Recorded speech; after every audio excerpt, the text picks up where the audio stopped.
Assalamualaikum warahmatullahi wabarakatuh. Salam sejahtera untuk kita semua. Om Swastiastu, Namo Buddhaya, salam kebajikan, Sampurasun. Rahayu Sagung Dumadi. Semoga seluruh makhluk hidup di semesta ini, baik yang kelihatan maupun yang tidak kelihatan, di setiap ruang dan waktu, di semua tingkatan, senantiasa hidup berbahagia. Semoga kita semua yang masih diberikan kesempatan untuk berkarya di alam maya pada ini selalu menjadi sumber cinta, sumber kebahagiaan, sumber sukacita bagi semua makhluk. Mari kita bertekad mulai saat ini tidak boleh lagi ada satu makhluk hidup pun yang berkurang kebahagiaannya ketika bertemu dengan kita. Mari kita bertekad tidak boleh lagi ada satu makhluk hidup pun yang menderita karena tindakan kita. Sekalipun itu hanya semut kecil, sekalipun itu hanya rumput, karena orang-orang yang sudah menyatu dengan Sang Semesta, sudah memiliki sifat ulas asihnya Allah, kemanapun dia pergi akan selalu dirindukan kehadirannya.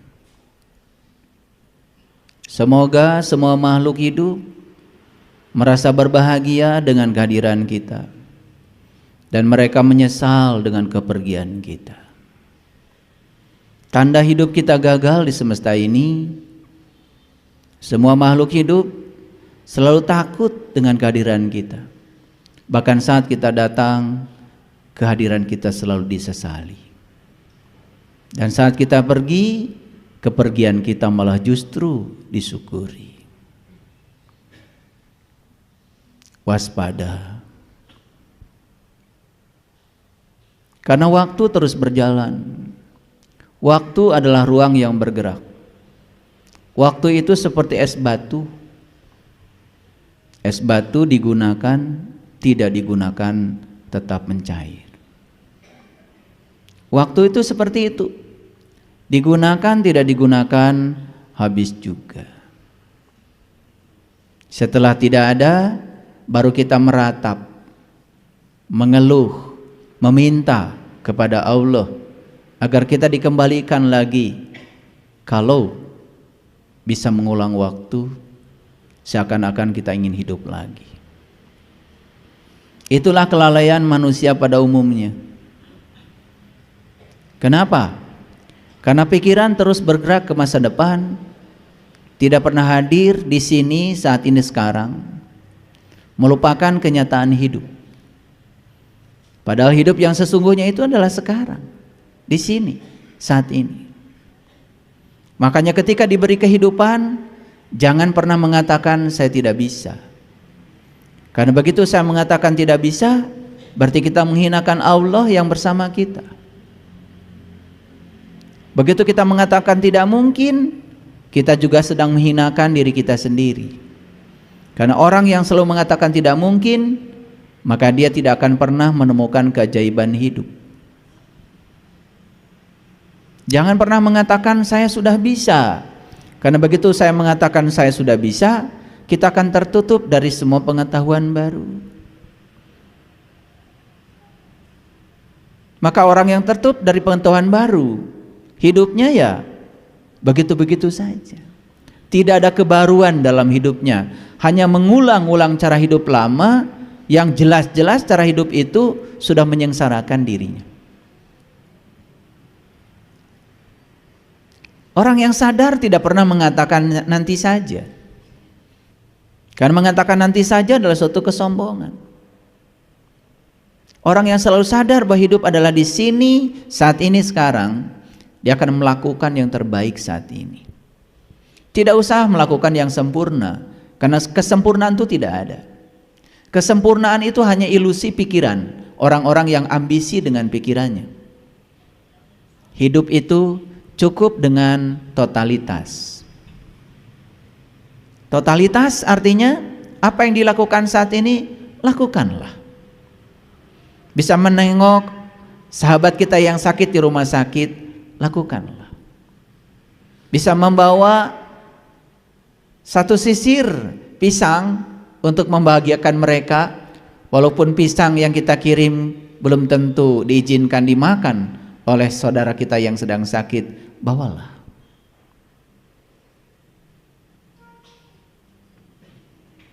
Itu yang sering kita lupakan. Dan kita melupakan saat ini dan terus menerus ya, pikiran dibawa ke masa depan. Akibatnya hidup penuh dengan kecemasan. Dan orang yang cemas, khawatir, menurut riset para ahli kesehatan, dapat dipastikan tubuhnya asam. Jadi pH tubuhnya itu di bawah 4 itu. Padahal kita lahir ke alam dunia ini, pH tubuh kita itu 7,7. Ketika kita turun pH tubuhnya dari 7,7 ke bawah, di bawah 7,7, tingkat keasaman tubuh kita tinggi, apa yang terjadi? Segala potensi penyakit dalam diri muncul. Setiap orang itu punya, secara genetika mungkin mewarisi yang namanya kanker.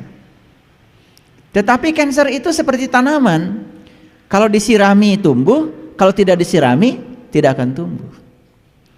Kenapa kanker kok tumbuh pada tubuh seseorang? Karena tubuhnya asam. Karena dia menyirami untuk tumbuhnya itu. Makanya di usia muda, tubuh ini sudah tidak menjadi kendaraan yang hebat. Padahal sang penumpang yang di dalam, sang jiwa kita, belum pernah diantarkan kemana-mana oleh kendaraan ini. Setelah kehilangan kendaraan ini, baru merengek-rengek kepada Allah, minta dikembalikan lagi ke dunia. Begitu cerita manusia sombong dalam Al-Quran. Oleh karena itu,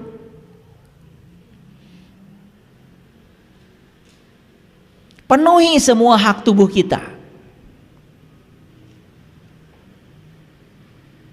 Segala makanan sebetulnya nggak masalah kalau dikonsumsi dengan seimbang. Menjadi masalah kalau dikonsumsi secara berlebihan.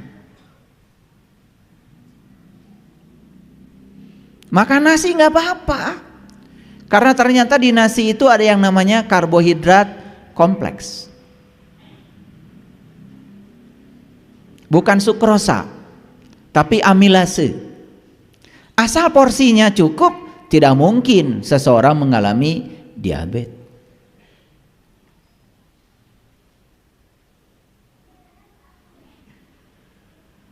Kalau jantung kita ingin tetap sehat, ya tentu saja kasih makanan yang sehat buat jantung.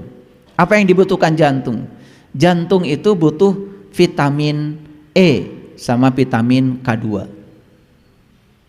Vitamin K2 gampang. Vitamin K2 itu adanya di tempe. Iya. Makanya konsumsi tempe terus menerus. Kalau bisa mentah-mentah dikonsumsinya.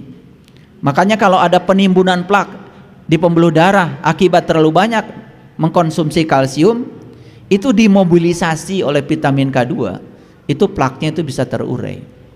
Itu sains, kalau ngerti. Makanya jangan menutup diri dari segala pengetahuan baru. Karena riset tentang kedokteran, riset tentang fisiologi, psikologi terus berkembang. Makanya kalau saya sehari-hari perbanyak vitamin E. Vitamin E itu alpukat. Alpukat kan di Indonesia selalu ada, di mana-mana ada.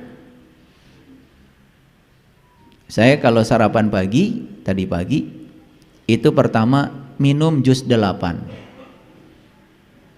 1 apel malang, 2 sunkist, 3 wortel, 4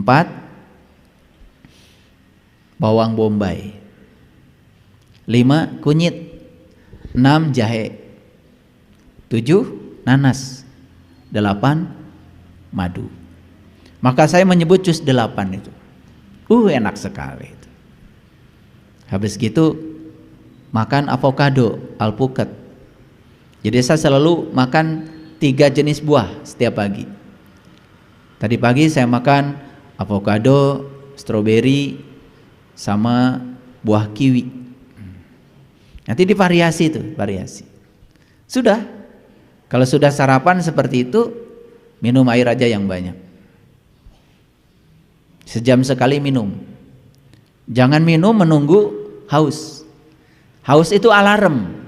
Kalau kita minum menunggu haus, itu sama saja dengan gedung sudah kebakaran, baru alarmnya bunyi. Kan gedung itu alarmnya bunyi kalau sudah kebakaran. Belum ada yang bisa menciptakan alarm sebelum kebakaran terjadi. Belum ada sampai sekarang. Nunggu kebakaran dulu baru alarmnya bunyi itu. Makanya kalau tubuh sudah haus, itu tandanya sebetulnya tubuh kita sudah kebakaran itu. Sudah rusak tubuh. Maka sejam sekali minum. Nah, kalau tubuh ini dilayani semua haknya, dia juga akan melayani kita dengan paripurna. Tidak ada pegal-pegal, tidak ada rematik, tidak ada kepala pusing, vertigo, macam-macam itu.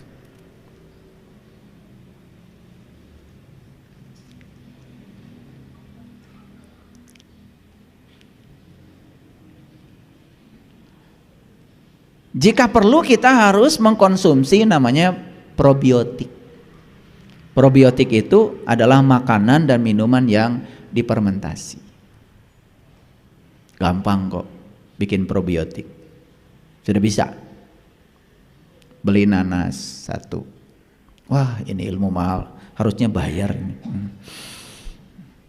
Nanasnya usahakan nanas yang banyak airnya tuh. Nanas Subang, bagus, keren. Nanas Subang itu keren sekali untuk fermentasi. Potong-potong tuh. Kalau bisa bonggolnya jangan dibuang. Siapkan wadah yang bisa menampung air 2 liter. 1 nanas masukkan pada air 2 liter itu. Setelah itu potong-potong aja. Di kulitnya dibuang dulu. Setelah itu masukkan jeruk nipis 10 aja.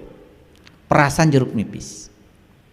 Kasih madu secukupnya sesuai selera. Tutup itu yang rapat. 2 hari kita sudah panen itu.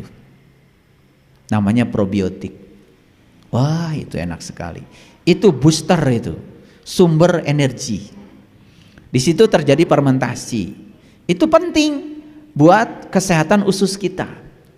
Karena kalau usus sudah sehat, seluruh tubuh akan sehat. Itu namanya pengobatan holistik. Jadi semua orang yang banyak penyakit itu ususnya nggak beres itu. Makanya bereskan dengan itu. Tambah lagi susu yang difermentasi, namanya kefir. Minum itu aja cukup. Aduh, seharian itu gak lelah-lelah itu. Saya ngajar dari jam 7 sampai jam 6 pagi, jam 6 sore. Ya. 4 mata kuliah. Rata-rata 3 SKS. Ada yang 4 SKS. Jam 7 mulai, jam 6 baru keluar dari ruangan. Hanya terselang sholat aja. Gak ada lelahnya. Ya. Nah, ini pengajian urusan kesehatan juga diajarkan itu. Karena apa? Kalau tubuh fisik ini sudah ambruk sebelum jiwa kita diantarkan, itu namanya kita tidak bersyukur. Karena begitu kita kehilangan tubuh ini, ya Allah, tidak ada lagi cara buat jiwa mencapai Allah kecuali saat dia punya tubuh ini. Maka tubuh ini kendaraan yang paling hebat. Nah, di kendaraan ini jangan lupa, ya, di kendaraan ini ada supirnya, yaitu pikiran kita. Ada penumpangnya, yaitu jiwa kita. Nah, kalau ini kendaraan, ada supir, ada penumpang. Awas, supir ini yang bernama pikiran, jangan dibiarkan nyupir tanpa izin dari penumpangnya. Nah, ini masalahnya, si supir ini ugal-ugalan tiap hari. Dia pergi kemana-mana hanya selera dirinya. Bahkan sang jiwa tidak pernah ditanya minta diantarkan kemana. Sudah gitu si supir ini tidak pernah bisa membaca petunjuk jalan. Jadi sering ke jurang itu nyungsep. Nah, petunjuk jalan namanya kitab suci. Nah, kitab suci tidak bisa dibaca oleh orang sembarangan. Oleh karena itu kita harus punya penuntun jalan. Jadi kalau petunjuk jalannya sudah ada, kitab suci, penuntun jalannya juga sudah ada, orang yang ahli membaca petunjuk di kitab suci, tidak akan salah ketika kita melakukan perjalanan. Dan otomatis jalannya harus terpelihara dengan baik. Itulah agama. Jadi agama itu jalan sebetulnya.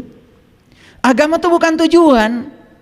Agama itu jalan untuk mencapai tujuan. Makanya di agama ada kitab suci.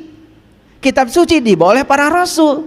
Nah, para rasul itu disebut penuntun jalan. Kitab suci disebut petunjuk jalan. Sayang, kitab suci sebagai petunjuk jalan itu selama ini hanya dibaca berulang-ulang tanpa diambil petunjuknya apa. Padahal sudah jelas pesan kitab suci kita, terutama Al-Quran, Quran surat. Tidak ada kitab suci yang nama-namanya itu pakai surat. Quran surat, yang namanya surat itu pasti di dalamnya ada pesan.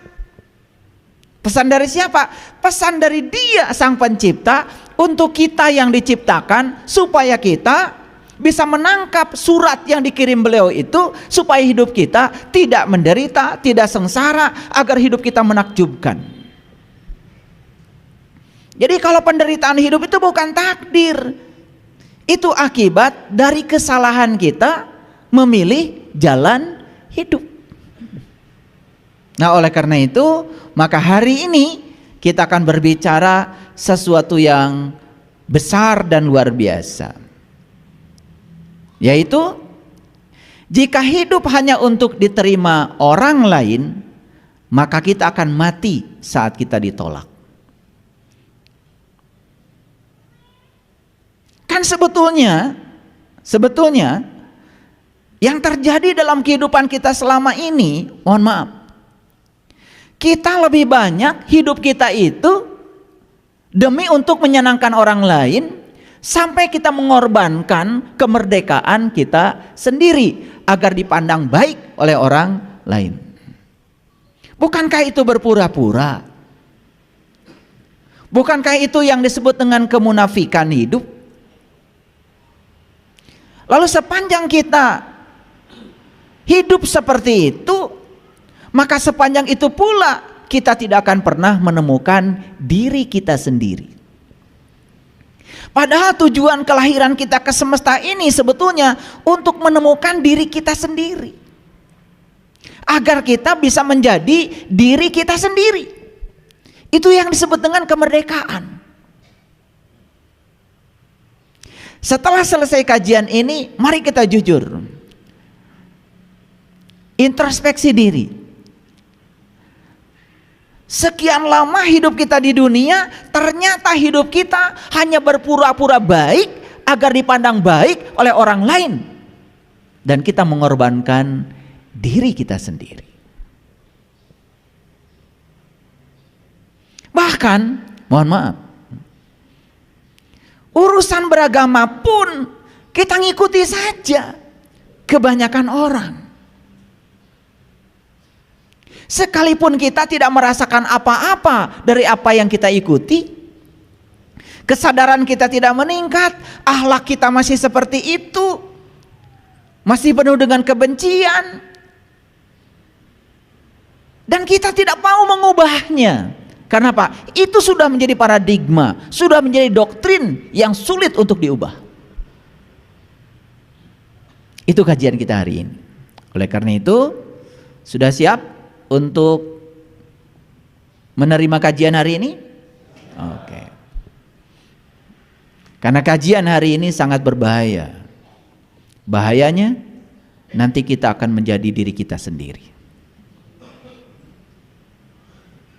Begitu menjadi diri sendiri, saksikan saya. Ternyata kedamaian yang selama ini sesuatu yang sulit akan datang secara tiba-tiba tanpa upaya. Ya, supaya ngajinya jelas, saya pakai dasar dulu. Mari kita lihat Quran surat Yunus. Ini surat ke-10 ayat yang ke-36. Lagi-lagi Quran surat. Awas. Sebetulnya kita ini terhormat. Allah yang Maha Tinggi sudah ngirim surat sama kita. Apa enggak terhormat itu? Dapat surat dari Pak Bupati aja, diundang makan malam. Waduh, kayaknya enggak tidur 3 hari 3 malam ya. Bajunya apa? Betul? Iya. Kayaknya mandi 3 hari 3 malam itu, nggak berhenti-berhenti. Ini surat dari Allah ditujukan kepada kita. Bukankah kita sangat terhormat dapat surat ini? Sayang sekali pesannya selama ini kita abaikan. Sama seperti seorang ibu, anaknya tinggal di Rusia, kirim surat pakai bahasa Rusia, kemudian dia baca itu surat berulang-ulang dan dia tidak mengerti bahasa Rusia. Betul? Dia cuma bahagia karena dapat surat dari anaknya.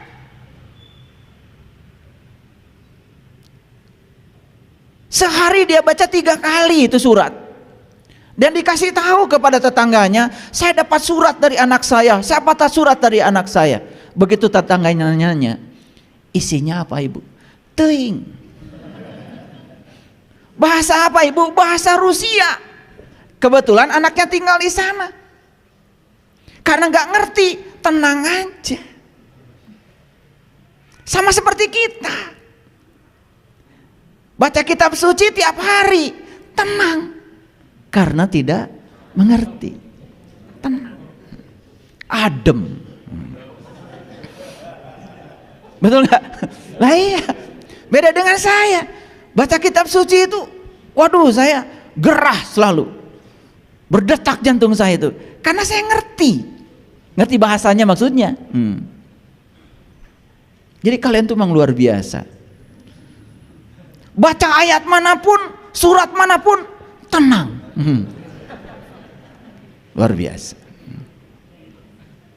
Jadi sama seperti ibu tadi, terima surat dari Rusia itu dari anaknya, tenang. Begitu ada tetangganya tahu bahasa Rusia, dibantu diterjemahkan. Ternyata isinya itu baru saja anaknya mengalami kecelakaan. Dan sekarang sedang berbaring di rumah sakit.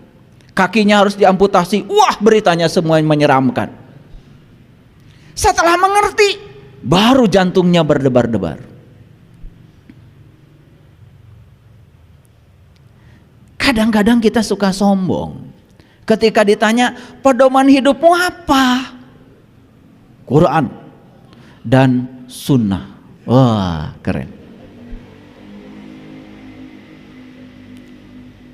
Begitu saya menjelaskan sesuatu dari Quran yang berbeda dengan paradigmanya dia selama ini, padahal dia itu menjalankan sesuatu cuma katanya, yang benar dari Quran pun bisa jadi ditolak habis-habisan. Saya menyampaikan satu ayat di Quran, surat Hud ayat 106, dan saya bacakan berulang-ulang. Fa ammal ladina syaku fa finnar lahum fiha zafirun wa sahikun. Dan orang-orang yang celaka tempatnya adalah neraka. Dan di dalam neraka itu dia menarik dan mengeluarkan nafas. Itu Quran. Kemudian saya jelaskan di mana kita bernafas. Bukankah nafas itu pada saat ruhku ditiupkan ke dalam tubuh, agar ruhku yang ada di sini berhubungan dengan yang meniupkannya, dikasihlah nafas. Jadi nafas itu hanya ada saat kita masih hidup. Makanya orang mati menghembuskan nafas yang terakhir, beak nafasna taya deui. Jadi kapan kita bernapas? Saat kita masih diizinkan hidup di sini. Makanya napas cuma dua, masuk dan keluar. Quran mengatakan neraka adalah tempat di mana kamu masih bernafas. Itu Quran, bukan ajaran saya.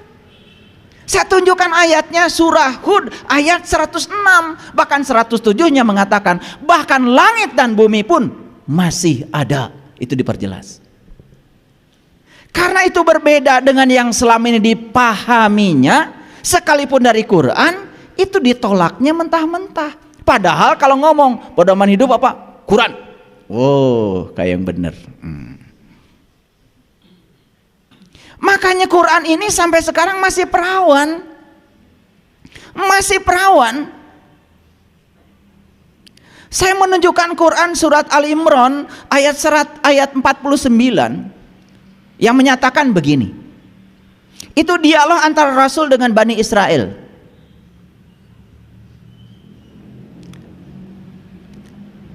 Wa rasulan ila Bani Israel, itu bunyi ayatnya.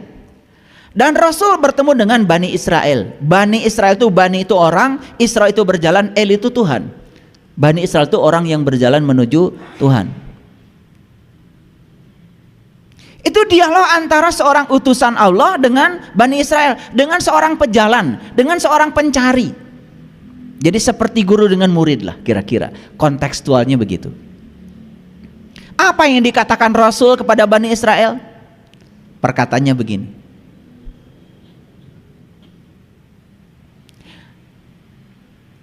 Aku akan menunjukkan tanda Tuhanku kepadamu.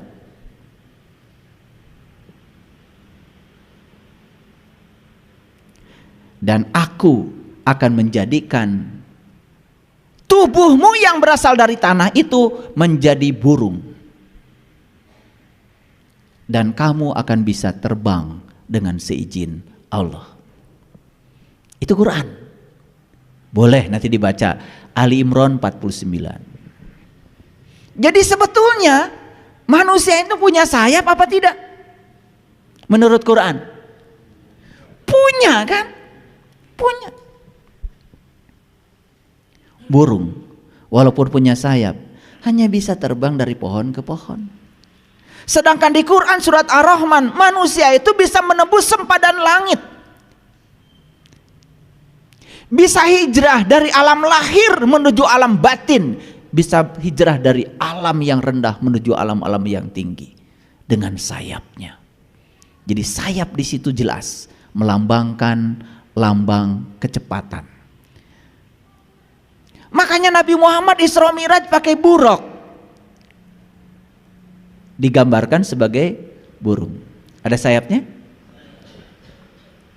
Leluhur kami di tanah Sunda ini dari dulu sudah punya lagu namanya Manuk Dadali.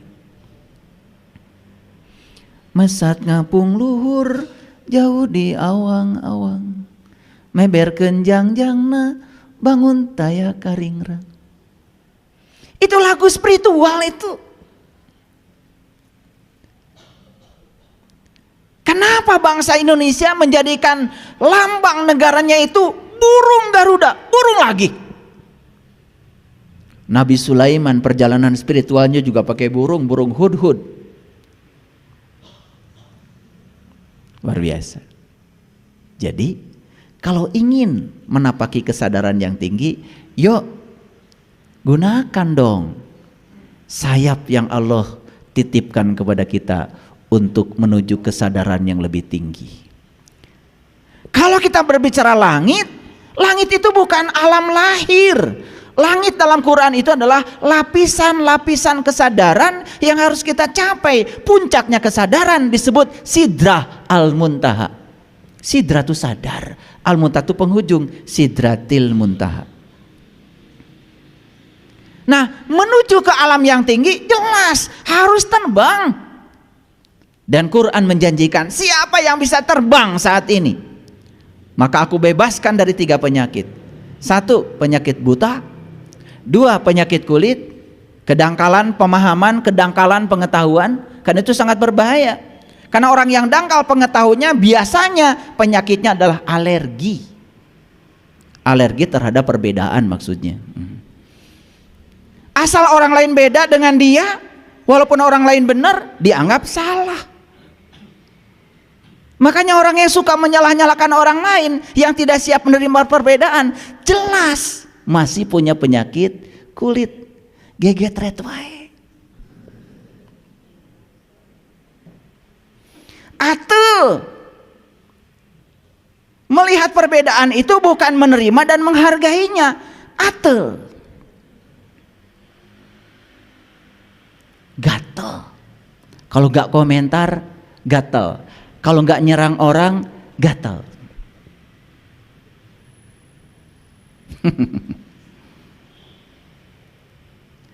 Jadi penyakit kulit yang dimaksud di Quran surat Al-Imran itu bukan panu, bukan kurap, bukan kudis. Karena itu bukan urusan Rasul, itu urusan dokter kulit.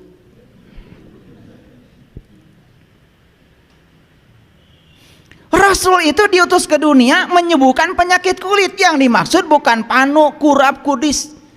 Gak ada Rasul menciptakan salep.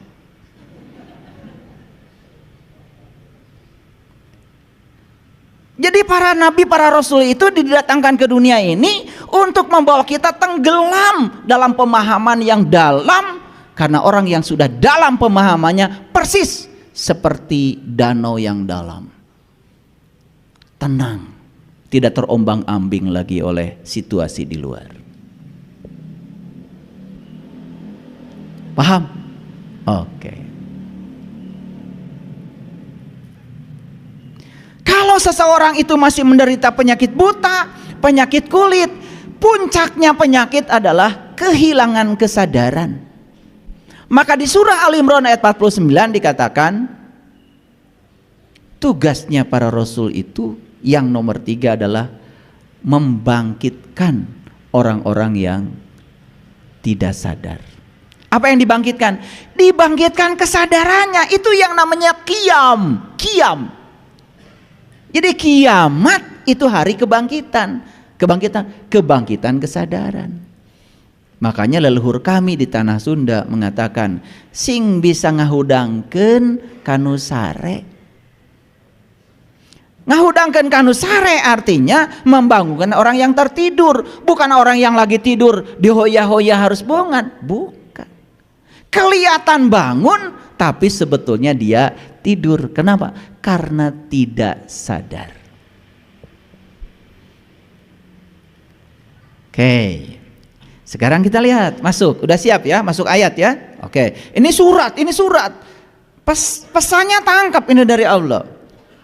Nah, kata Quran surat Yunus ayat 36, wa ma yattabi'u aksarohum illa dhanna. Dan kebanyakan mereka tidak mengikuti kecuali dengan persangkaan saja. Persangkaan bahasa Qur'annya dzon. Bahasa lainnya adalah persepsi, pembenaran. Itu. Katanya dikatakan lagi. Itu yang disebut dengan dzon. Wa ma yattabi'u aksarahum iladon. Dan kebanyakan mereka tidak mengikuti kecuali dengan persangkaan saja. Yuk jujur pada diri kita. Nah, kalau baca surat ini, kalau saya langsung bergejolak. Kan kebanyakan itu lawannya sedikit. Betul nggak? Berarti yang mengikuti sesuatu bukan dengan persangkaan kan sedikit. Itu bahasa logikanya. Bisa nangkep? Ayat ini mengatakan kebanyakan manusia mengikuti sesuatu hanya dengan persangkaan. Kan bukan seluruhnya. Alhamdulillah. Coba kalau seluruhnya. Ini ayatnya kebanyakan. Berarti masih ada dong yang mengikuti sesuatu tidak dengan persangkaan, dengan ilmu, dengan nalar, dengan pengetahuan, dengan bukti, dengan pengalaman. Masih ada kan? Nah, kalau saya nih baca surat, langsung otak saya jalan. Saya termasuk yang mana? Kebanyakan atau yang sedikit? Kalau saya, kalau Bapak Ibu nggak tahu, nyampe situ nggak mikirnya. Karena ini surat kan, saya tangkap pesannya. Kalau saya ingin termasuk yang sedikit, gimana caranya ya? Itu pertanyaan saya berikutnya.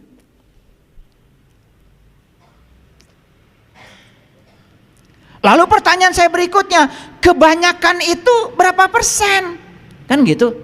Lalu kalau sedikit berapa persen? Ternyata Quran ada kasiro, ada kolil. Kasiro itu ternyata sebagian besar. Kolil sebagian kecil. Jadi ayat Quran saja mengatakan yang mengikuti sesuatu dengan ilmu, yang mengikuti sesuatu dengan kritis, kreatif, komunikatif, kolaboratif, hanya sedikit. Yuk pertanyaannya, kita masuk yang mana? Yang mana? Kebanyakan atau sedikit? Lah, kalau masuk kebanyakan segera hijrah kepada yang sedikit.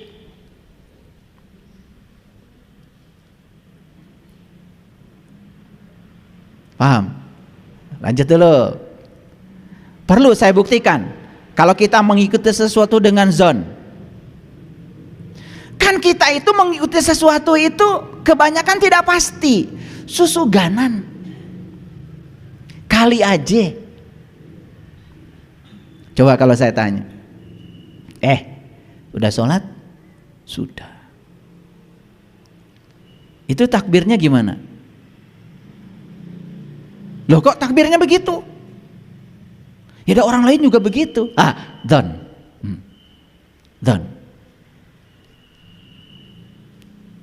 Ngikutin kebanyakan orang. Tidak ada keinginan dalam diri kita. Coba cari hadisnya. Takbirnya Rasulullah itu seperti apa? Karena Rasulullah mengatakan sallu kama ra'aitumuni usolli. Salatlah kamu sebagaimana kau lihat aku salat. Itu salat di tingkat raga. Apalagi di tingkat jiwa. Raganya yang kelihatan, kita tidak tahu ilmunya. Apalagi yang enggak kelihatan. Gimana jiwanya Rasul ketika salat? Pernah nanya begitu? Enggak. Makanya surat begitu banyak, adem. Betul nggak? Sampai 1 hari 1 juz, saking ademnya.